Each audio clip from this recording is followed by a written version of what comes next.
Our parents did not live like us. They were not taking multiple vacations a year. They didn't have Uber Eats. They were not eating out every night. They were not buying new clothes. They weren't going to the club.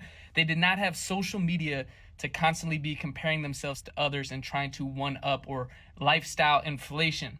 Everybody blames the economy and our. Welcome to Pegasus versus the World, where we take on challenges, comedy, trending topics, and some travel. City boy! City boy! Yo, he kind of cooking, huh? You kind of cooking up. You cooking up over here, man. Hold on. Show him some love. And it's fine. It looks like it's going a little viral. 6,000 comments. Oh, my bad. It's crazy. All right, we're watching this on TikTok. This is Biz Cap. That's his TikTok handle. Go follow him if you want. Show some love. Always want to give them light at the beginning of these videos. I thought this is an interesting take. This is a unique take. This is not what people are saying.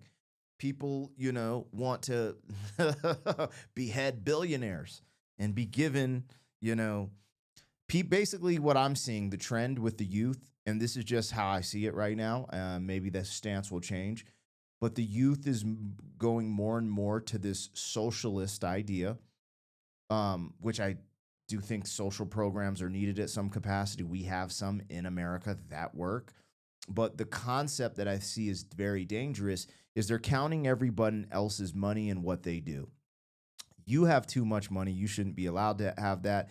You didn't work for it. You were greedy. There's all these things, but instead of focusing on what they're doing and building their thing, they're so focused on the outside world and being, it comes from being in a wealthy country, right? Like we're in America, one of the most wealthy countries, and I mean, one of the most in-debt countries, ironically, too. But I digress, that people just think, no, I shouldn't have to do this.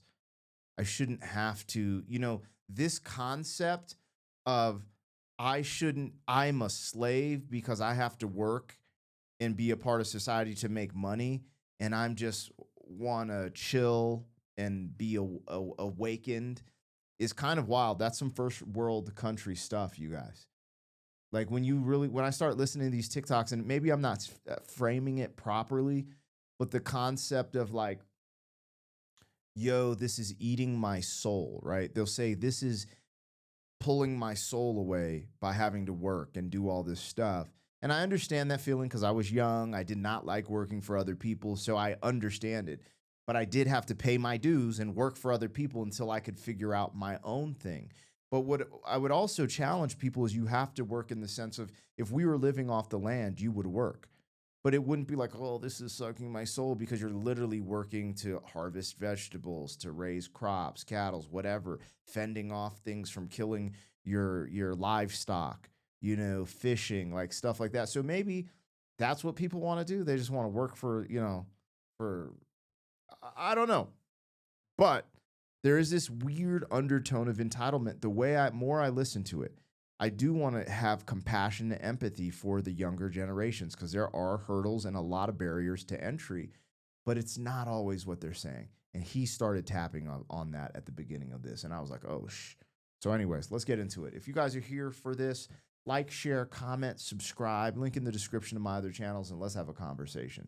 But I do like where he was going with this.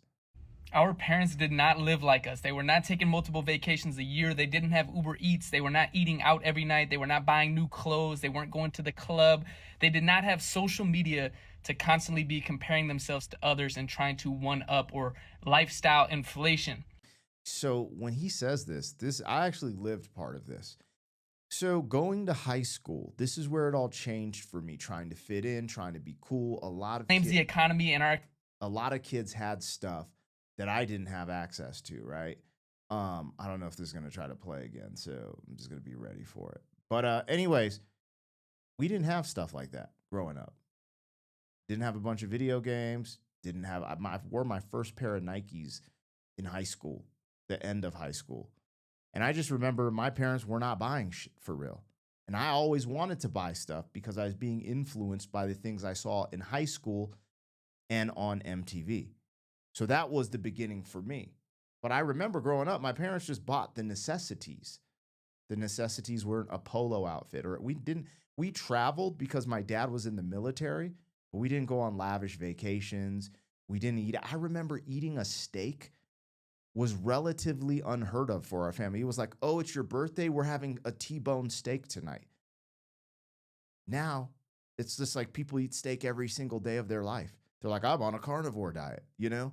Not saying good or bad about carnivore diet. I'm just saying that's how much it's changed. I literally we didn't eat steak all the time. We didn't. Like it was a special time. It was a special moment. To be able to eat steak was special. Oh, it's your birthday.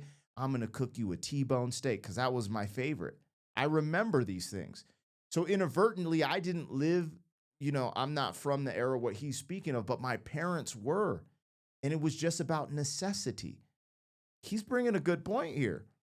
Because if people really buckled down and focused on necessity, would they be in the financial issues they say they are? And I always say this, I'm like, it just seems like America has a discipline and budgeting problem. And sometimes I'm like, how can you blame them? Look at our government. Look at the deficit we're in and look at what we're going to spend. Like, it's just kind of wild. It's like these are the people giving you advice. These are people giving you advice on what you should do with your life is people who are overspending. You know, we can't balance the US budget or deficit. It's just kind of wild. So, I don't blame them totally, but what he is saying is absolute facts. And I relate to that because I remember my cousins, like, so their father had like a really good job and he had made more money. I remember this one Christmas where I got this green sweater and socks, and we were having the Christmas at my uncle's. Like, he had like it was out of town, kind of like a ranch, but all the family was there. And I remember my cousins getting like a Super Nintendo video games, all this stuff. And I was like irate, low key. Like, I was so jealous. I was angry. And ever since that moment, I hated Christmas. Revert, I love Christmas now, da da da da. But I didn't understand it as a kid why me and my brother got socks and sweaters for Christmas. One year we got Game Boys and I was so happy, But again, that's that materialism creeping in because the things you see around you and that impact that it has, that influence, and it has grown substantially because of social media and the lifestyle that Americans live. And I even have to watch that with my kids because I want them to have abundance mindset, not live in scarcity, but at the same time it's like, bruh, materialism is a mother.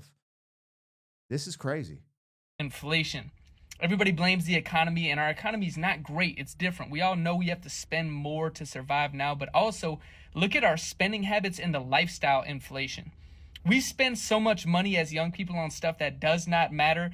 And 20, 30, 40 years ago, people did not care about it. There was not the same social status or social quo. So if you're going to complain about the economy, if you're going to complain about how hard it is to quote unquote survive, ask yourself, what lifestyle are you comparing it to? Because taking multiple trips a year, getting new clothes all the time, doing all these lavish things, they're not a necessity and you don't need it to live a happy lifestyle. That's facts.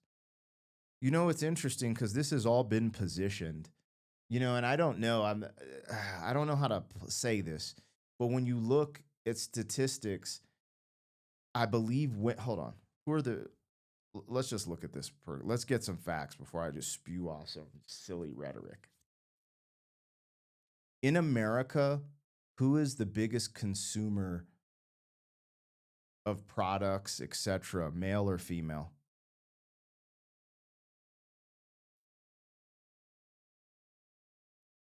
In America, women are the biggest consumer overall. Overall, here's a quick breakdown. Women drive about 70 to 85% of all consumer purchasing decisions, according to various studies, including from Forbes, Nielsen, and Harvard Business Review. This doesn't mean women spend more money personally. It means they influence or control most household spending, including groceries, clothing, healthcare, education, vacations, kids' products, home goods, and decor. What was he just talking about there?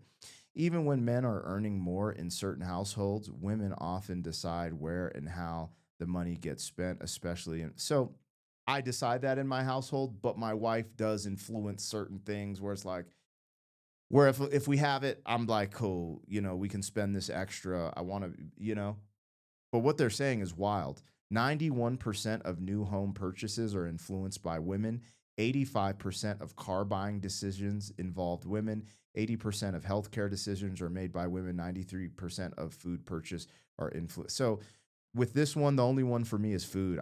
We have a budget. I give her the budget. She goes buys the food every month.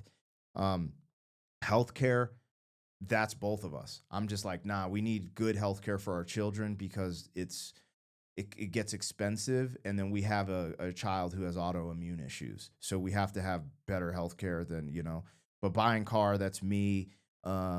New home purchase, that's all on me. She lets me lead in that direction financially on what's going to be the best decision for our family. However, um, if you're marketing a product, running ads, or creating content targeting women often leads to higher engagement and sales, especially in consumer and lifestyle sectors. All I was getting at is it was interesting because I always heard that women purchase the most things, they consume the most, just in general, beyond even what they're saying here, the influence they have on household in general. This is what it's always been like. Women shop, men, if women like to shop. Let's just put it that way. If you don't agree with that, ladies, tap it in the comments. Women like to shop, and they do a good amount of it. But it is unique, and I'm not trying to allude to anything here. But I wish I had like some graphs or stuff to study the way this went, because we also have this inclination where we're comparing a time where men were the provider of the household and women were the homemakers.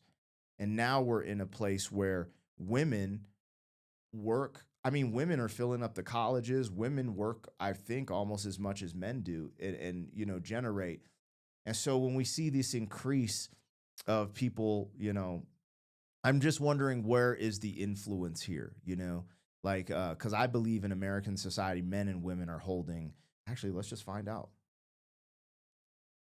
In current day society, are men and women equally holding the same amount of debt, such as credit card debt, etc.? Or does someone lead in that category?